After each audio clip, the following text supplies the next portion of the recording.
Welcome to Sober.Coffee, a weekly coffee chat sharing experience, strength, and hope for anyone on the sober road to recovery.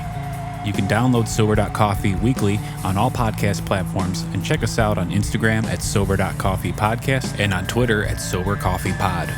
To learn more about us and to help support these sessions, visit online at Sober.Coffee. Here are your hosts, two guys on their own path to recovery, Mike and Glenn. Let's join them at the coffee shop. Hey, Glenn. I was just thinking, What's up? when we first started, we would have, we would prepare. We'd even, call each other. All right, let's talk about. Oh my God, we had meetings. We had meetings. Notes, we had whiteboards. Outlines. We had whiteboards, shared spreadsheets. Oh my God. Now we just Do you show remember up, those days? Yes. Now we just show up in the studio and. Yeah, but back then we had listeners. Yeah. Now we don't. We have no idea if we do. That's the thing. You know what? It's so funny. First of all, you're a dated guy. I'm a dated guy, right?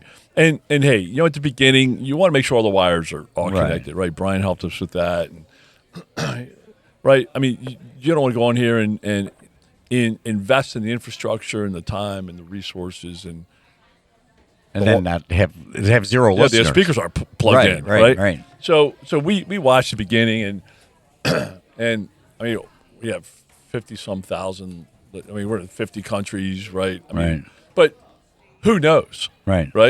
And now the algorithm, whoever changed it, Apple or whoever, we just don't know. No. But here's what I know. I was randomly in, some TikTok world, anonymous, had nothing to do with sobriety, and somebody was mentioning about a question about podcasts, and I jumped in. I said, "What's your question?" I said, "I do a podcast." There's 50 people in this little chat thing, right?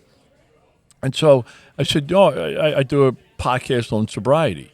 And some guy chimes in and goes, "Well, what's the podcast?" And I said, Sober.Coffee Podcast. He goes, "Absolutely no way." He goes, "That's my favorite podcast." Was it your brother or something? No, it's some random dude on the internet. That's crazy. Right? So, I mean, that's a greater probability than buying a lottery ticket. Right? I don't know, man. So back to the topic. So we're laughing because we had we're in between episodes at the studio, and we really don't have a topic. So I go, "All right, dealer's choice, Glenn. Whatever you want to talk about." And you pondered for a frightful 18 seconds, and then you said, "Okay." And I'm thinking, what did I just do to myself? You're going to bring up a topic. I have no idea what you're talking about. Okay, so yeah. That's a good question. What did I do to myself? So I had two topics that came to mind, and the reason why, I mean, it took me a second to figure out those two topics. It took me 17 seconds to kind of figure out which one. I still don't know. Here's my two topics. Yeah. One is, I had somebody ask me recently about, in fact, Jen asked me about my funeral. She goes, "Hey, do you have any idea of your funeral?" And I said, "Yeah." I said, I got some ideas. I got 5 songs picked out, and I kind of know the theme of my funeral, and so I'm like, yeah, right. But then I started thinking of, legacy, right? Mm-hmm. And what I know today very resoundingly is, in order to leave a legacy, you have to live it. Mm-hmm. Right? It's like if it should not be a surprise, to the 8 people that show up at my funeral, what the theme is about, right? Because I'm working to live it every day, right? Mm-hmm. I'm going to talk about, spirituality and serving and family and, rhinos, my rhino bro, and that's going to be a surprise to nobody. Right. Because you live it. Because I'm trying to live it every day. Right. It's the funny ones are the ones where, people show up and whose wake am I at? Yeah, right. He gardened. So that was one of it. But I think I think we're going to put that on hold because what I like to do is we did an episode recently, and it was called When Shit Happens. Right. What happens when shit happens? What happens when shit happens? And so what I'd like to do is maybe call this episode What Happens When Shit Happens, ... again. Mm-hmm. Right? Mm-hmm. Because, shit happening is not a one-time event. No, it isn't. And so what I like to do is just, I mean, it's funny because that episode, and we talked about it a little bit during the episode, was about some shit I was going through, right?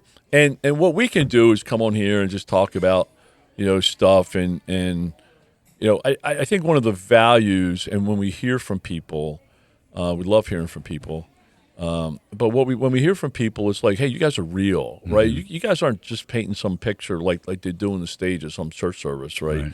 But you guys are real, and we're real about our sobriety, and we're real about life, and then how it relates to sobriety, and how they're so closely interchanged, and life is sober, and so what I like to do is just, during that episode, I was going through some shit, right? I was going through a lot of question marks, a lot of unknowns, and we were really unpacking that. And, it's kind of funny how anxiety and worry, right, and concern, you can use all those sexy words, right? But, Brian's got these big lights in here, this big white circle, right? It's like, 4 foot in diameter. And, it's almost like that. Like, that's where your brain can go, as big as that light, right? Then, so that's like anything in the world that could happen is the size of that white circle, right? The big white light. Then there's a very small circle down in the corner, right? That's more like, okay, this is realistically probably, with a statistical, reliability, that's what is going to happen, right? And then a small dot inside that small circle is what did happen, right? So I think, what I'd like to bring up, and you don't know this, I don't put you on the spot, but, you're going through stuff right now, a lot of question marks, right? So I just want to, without going into too many details, right?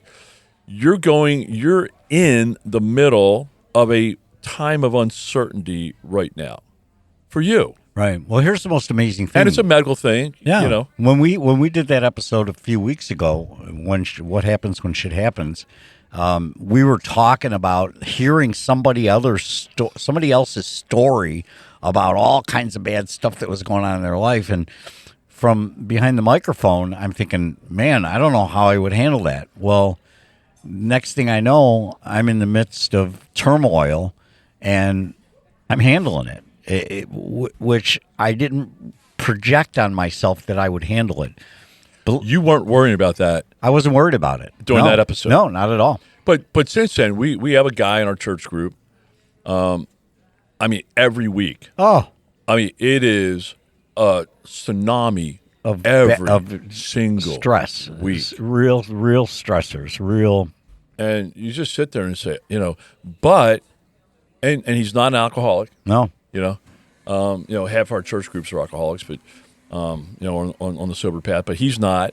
But you know what his answer is? Day at a time. Day at a time. Yeah. He says there's no other way to handle. He literally has 8 to 10 tsunamis going on in his life right now, and it's just, So what I like to do is just break it down. You're going through the same questions that I was going through, but I'm looking up at this big light, and I'm like, yeah, 50 different things can happen, right?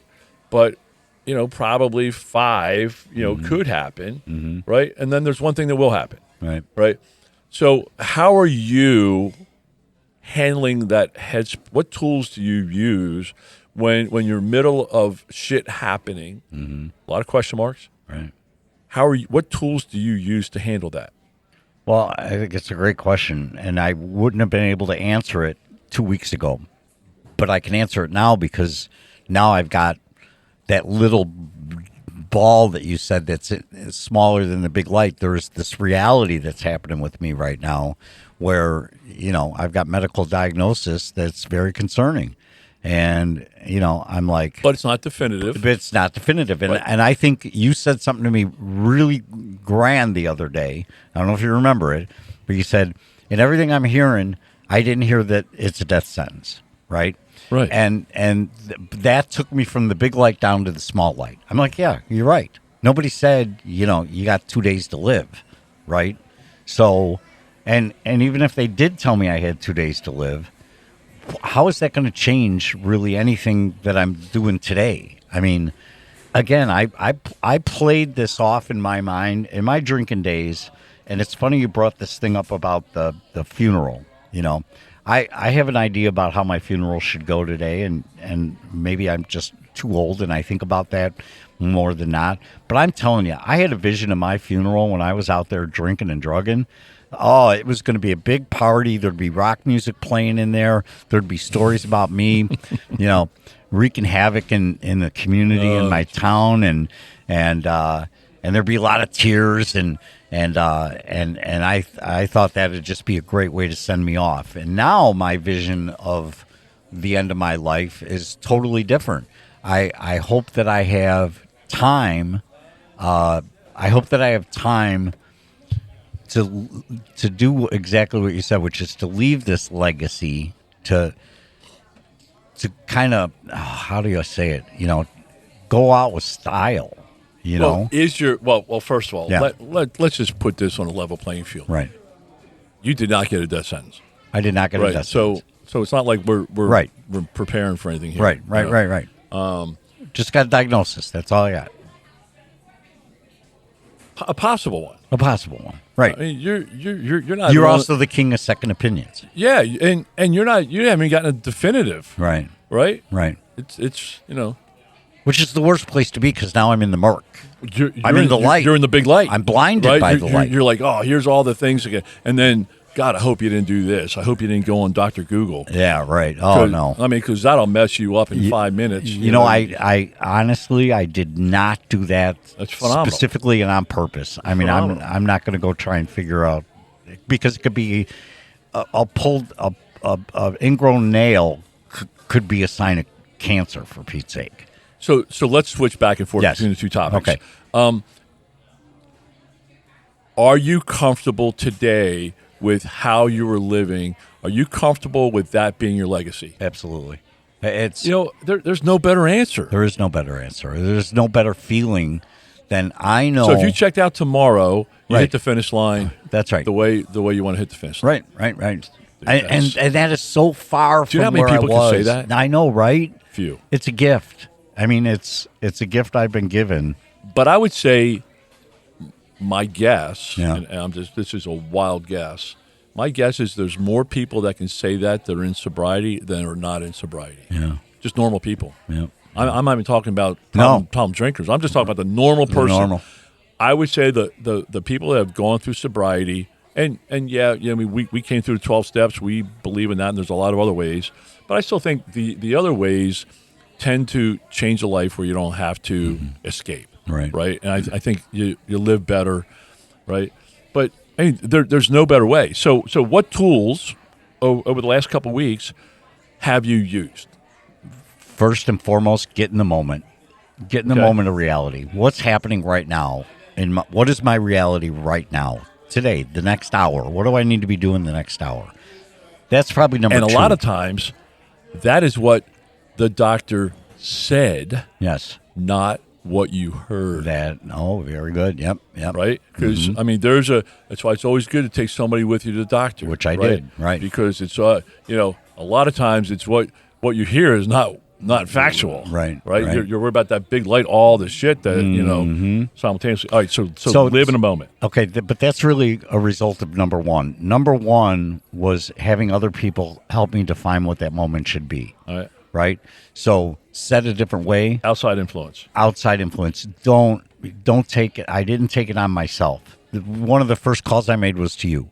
And Nancy's so grateful for that I've got, because to take things on by myself, it's just the weight. And after talking to you, after talking to my sponsor, after talking to, other friends, I was able to process things in a much healthier way. So part of that is we use a phrase here often. It's hard to read a label on your own jar. Right. I mean, it really is, and we have a different set of filters than other people around us. Right. Our trusted advisors, whether it be spouses, friends, sponsors. I'm pumped to hear you called your sponsor. That's awesome. Oh yeah. All right. So you have outside influence. Live in the moment. What else? Those are my key ones.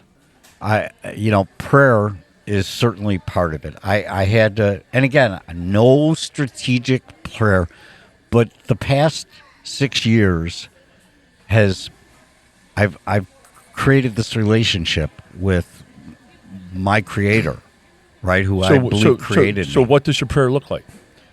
They're just conversations with God about the situation that I'm facing right now, and asking for things like peace, serenity, and direction. What should I be doing?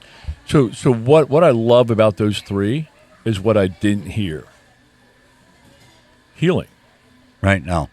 Right? I mean, so many people go for the Christmas wish list. Right, yeah. You know, they go for the catalog. Hey, heal me, heal me, heal me, right? Right. But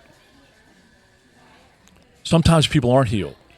That's right. That's right. And so what you prayed for is that can lead to healing. It can help you absorb the healing, but it puts you in a whole. I think it puts you in a whole different frame of mind to sit there and dig in and say, you know what, I'm accepting this. Right. Acceptance is a big key to quality sobriety. Acceptance. Hey, here's the cards that I have in front of me. There's a couple that aren't even turned over yet.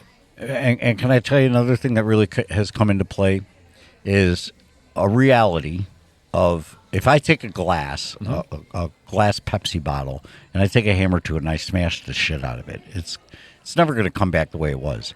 I smashed the shit out of my body for decades, right? So what's happening to me now, and what happens to all of us who do that, right, is that your body can only take so much stuff. There is results, consequences for our actions that are sometimes permanent in nature. Sometimes they're temporary. Sometimes they're permanent in nature. Here's my point. My point is that I've accepted that, as opposed to arguing the point that why is this imperfect thing happening to a perfect me? That's just a bullshit way to look at it. I had to look at it. Okay, well, how did that happen? Well, we could point to, if I drink poison for 10 years, it's going to have its effect on me, right? As opposed to saying, why is this happening to me? I'm sober now. This shouldn't be happening to me. Well, hold on a second, Sparky. Yeah, that doesn't work. Hold on a second, Sparky. You spent 10 years, 20 years, 30 years out there abusing your body. What did you think was going to happen? Yeah, so that's two situations. Is the one when my neurosurgeon in his red scrubs came in and he goes, I remember that. Yeah. You're not going to live through the night. Yeah. I said the same thing. I'm like, okay. Yeah, right. What did I think was going to happen? I mean, it's like, hey, man, I have drank hard and heavy. I've drank a handle plus a day for 10 years. Yeah. Okay. I always knew alcohol would get me. This is how. That's right. Now I know how. Yep. And I was literally at peace with it. Mm-hmm. I mean, I was also a 4.6. Yeah. But I mean, I was at peace. You're right? an overachiever, I tell you. Then I woke. I know there was a guy that came in one time, and my sponsor was in the room. The guy says, "Yeah, I was at a 4.7," and Timmy looked at me. He goes, just shook his head. He goes, because he knows. Let him win. Let him win. I want to be the best or the absolute worst. That's right. All right. So you're working through this, and hey, a couple of weeks ago, my liver counts. I said the same thing. I'm like, that's right. Dude, I haven't drank for 10 years. Like, why? I don't deserve cirrhosis now. Right. And hey, what I found out going through mine, because my initial one, I was looking at that big 4-foot diameter white light. Yeah, right. And I'm like, oh, all this stuff. And at the end of the day, the medical community doesn't know why my counts went up 500%. No. But they did all the ultimate succession tests, and there's nothing wrong. Right. I mean, he said, well, you got a little fat on your liver. I'm like, well, no shit, Sherlock. Mm-hmm. I'm fat, right? But, I mean, hey, so, and you're in the middle of it right now, right. And we have cards that are not turned over yet. Right. We have a couple cards that are turned over, and now there's a couple other cards we're going to turn over. But it's how do you live peaceful? How do you live sober? Right? The first thing you didn't do is go grab a drink. Right? No. And the amazing thing is, I'll be 100% honest.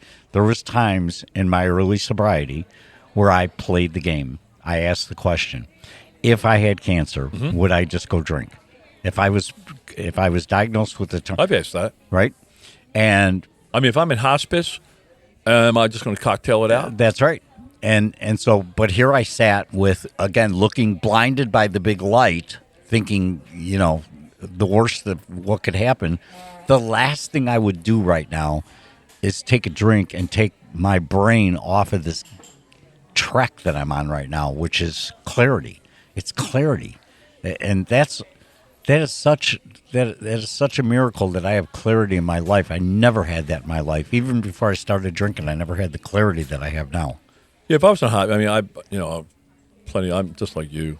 Plenty of times I'm like, well, if I'm in hospice, Yeah, right. if I'm on my last week of life, let me have some highballs, right? But you know what? First of all, they have other drugs at that point to make you comfortable, right? Because I don't like being uncomfortable, right? So that's right. that's my first. Still to this day, that's my first go-to. Right. Have a cocktail. But you know what? I have so much pride and value in my sobriety. Right. I Yeah, would me never too. want to go out that way, Right. and I would never want my family and my friends and put my brothers. Nancy through a shit show. Oh, when no now way, man. she's This is shit show enough. yeah, that's right, exactly. Okay, so I love that. What happens when the shit happens again, right? But I want to finish with one thing that you said this week that I am just so proud of. We were talking a bunch of episodes ago about your neighbor. And you said, I don't know what happened, kind of lost, touch with my neighbor. And probably I was drunk one time and did something. And so we were talking about, hey, what if you went and did an eighth and ninth step with him, right? And this week you texted me, you said, and you go, R.E. the neighbor. I have a poinsettia, because it's almost Christmas time. Right. I don't know when people listen to Right. this, but it's almost, you go, I have a poinsettia and a plan. And That's all I got. But I'm telling you, you are going to take that with you, right? That is going to be a rock, an unknown, and you're going to have that removed. Even if the guy says, look, there were multiple times you're an ass. I don't ever want to talk to you again. I don't want your poinsettia. You know what? You still took the rock off, right? Because now hey, I did something. I forgave myself for all that shit. I don't even know what he did. I don't know. I've forgiven myself for that. But I'm telling you, there are moments like that in time, and maybe it's sober wisdom or just sober experience. But I'm starting to understand there's times in life, and that is one of them, that you can carry with you. We got the holidays coming up, and we have an opportunity. This is airing after the holidays, so I can say this. But we have an opportunity. I mean, our family lives all over the place right now, right? I have a daughter in Santa Monica and a daughter in Kentucky, and so the two daughters don't see each other much because of the distance. It's hard to fly to Kentucky and blah. They see each other once, maybe twice a year. So they weren't going to see each other at Christmas, right? So my one daughter is flying in to Chicago, and I'm like, hey, we're going down to Kentucky for literally 24 hours. Why don't you come with us? Surprise your sister. Oh, right. And she's like, oh, I'll do it. She goes, nice. I will have just flown into Chicago. I'll be exhausted. I'm like, it doesn't matter the level of exhaustion. I said, you will take this Christmas with you. Yeah, that's right. For 30 years. Yeah. And you guys, and so we have a little surprise set up, and she's going to Isn't that awesome? And it's just phenomenal family time. And I'm getting chills because you know what? There was a time when I was drunk, when I craved for family, but I had no idea how to do that. And getting sober and the steps of Alcoholics Anonymous, and meeting you, and meeting God, who I call dude, and just life change.